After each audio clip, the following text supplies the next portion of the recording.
Sarah Mitchell stepped into the grand lobby of the Pacific Heights Hotel, her heels clicking against the pristine marble floor.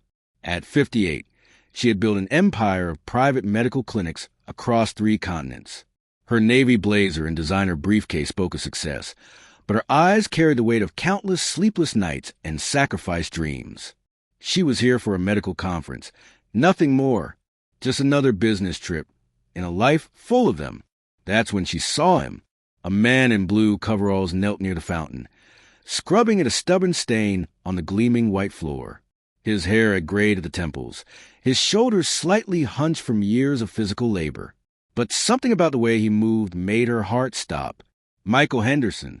The name surfaced from 35 years ago like a ghost.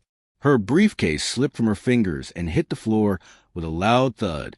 The sound echoed through the vast lobby. Michael looked up, and their eyes met across the polished expanse. For a moment, neither moved. The world seemed to tilt on its axis. Sarah's hand flew to her mouth, her breath catching in her throat. Those were the same green eyes that had looked at her with such tenderness in her college dorm room. The same eyes that had promised her forever under the campus oak tree.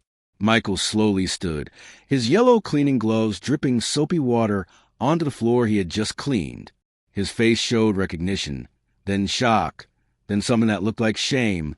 20 young medical students buzzed past them, laughing and chattering, completely unaware of the reunion unfolding in their midst.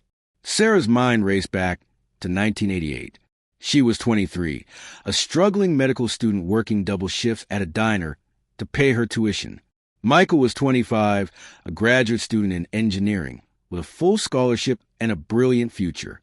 They had met at a campus library, both reaching for the same book on human anatomy.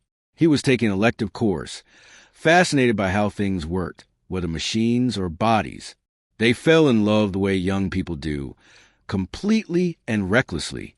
He would wait for her after her late shifts, walking her home through the quiet streets. She would quiz him on engineering principles while he helped her memorize medical terminology. They dreamed together, planned together, promised together. Then life happened. Michael's father had a massive stroke. His mother couldn't manage alone. His 2 younger sisters were still in high school. The family business, a small automotive repair shop, was drowning in debt. Michael made a choice. He dropped out 3 months before graduation, moved back home, and disappeared from Sarah's life with only a brief note that said he couldn't be the man she deserved. Sarah had been devastated.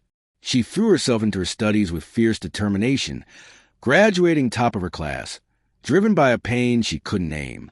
She had tried to find him over the years, but Michael Henderson was a common name, and he seemed to have vanished. Now here he stood, a janitor in the hotel where she was staying.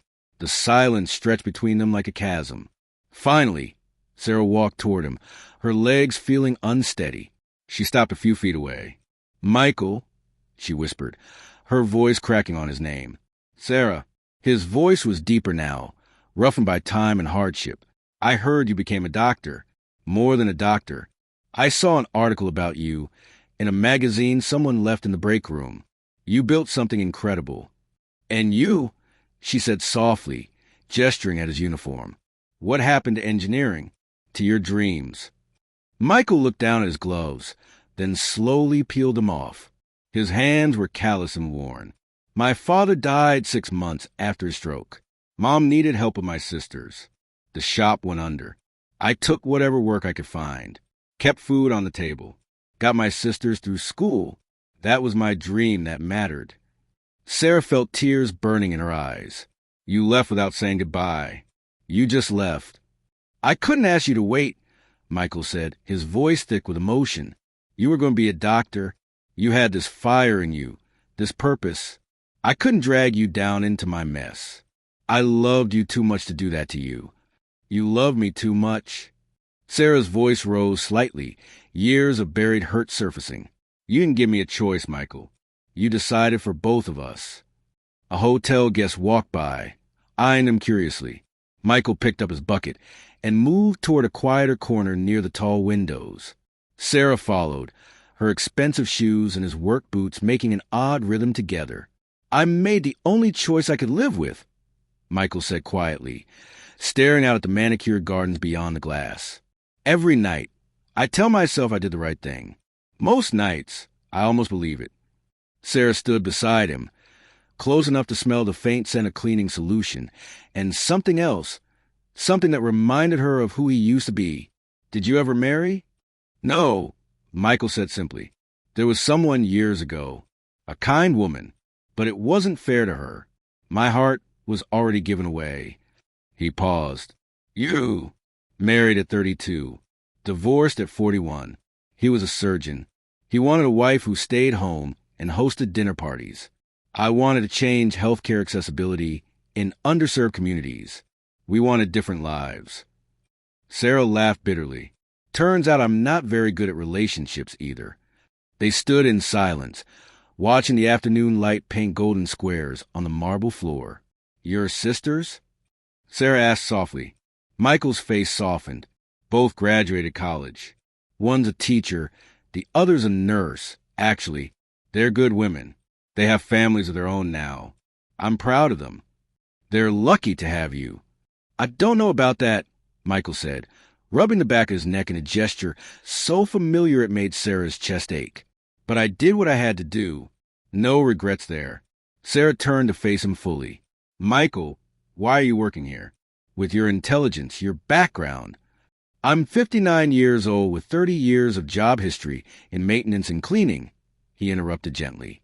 No degree, no recent technical skills. This job has health insurance and retirement benefits. At my age, that matters more than pride.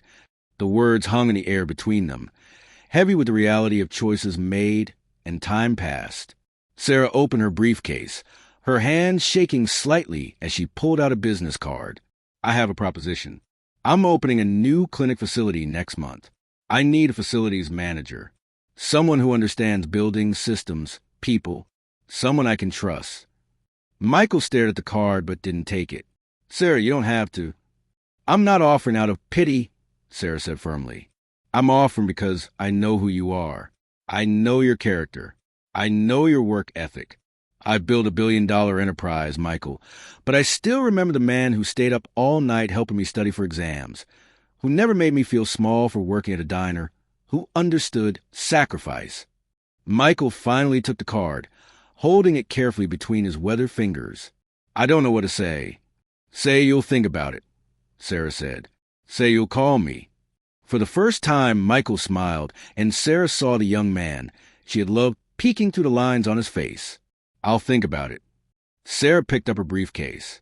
The conference started in an hour, but suddenly it seemed far less important.